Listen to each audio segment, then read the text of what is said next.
As we continue looking over today's testimony, we want to bring in our Rachel Ripp. She's live outside the courthouse tonight with more details on what happened right after the prosecution rested their case. Rachel.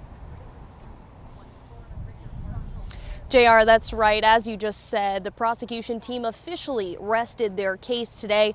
Now, before that exactly happened, the defense team did make a motion for what's called a directed verdict. Now, what this means is that the defense team asked Judge Clifton Newman to decide whether or not there has been enough evidence presented by the prosecution for the jury to have the possibility of finding Alex-Murdaugh guilty. Here's a listen in on how the defense attorneys argued their point. If their circumstances merely portray the defendant's behavior as suspicious, the proof has failed. And also another legal doctrine that we would point out is mere presence at the scene of a crime without more is insufficient to constitute guilt. The reason I say that legal doctrine, Your Honor, is at most what the state has proven and offered of proof is that the defendant was at the kennels at 8:44.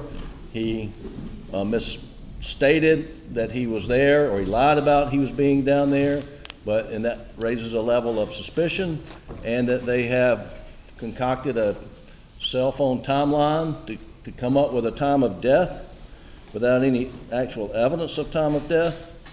And there is no direct and frankly circumstantial evidence presented that the defendant shot and killed his wife Maggie or son Paul. A very significant exposure that the defendant was facing.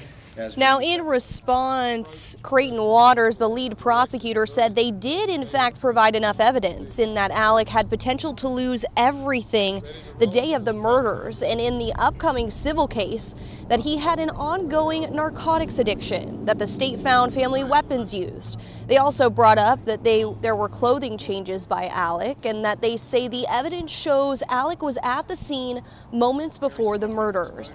Now, Judge Clifton Newman ended up denying the motion, ruling that he believed there was both direct and circumstantial evidence presented, and that if the jury so chooses, a guilty verdict could be determined. That, of course, is up to them. Now, there's no court going to be in session Monday. That's due to President's Day, so that means court will resume Tuesday morning at 9:30. Reporting live in Walterboro, Rachel Ripp, News 19 WLTX. Rachel, thank you so much. You can watch the trial live on all of our WLTX platforms, including our free WLTX Plus app, on our YouTube page, on the News 19 mobile app, or on our website at WLTX.com.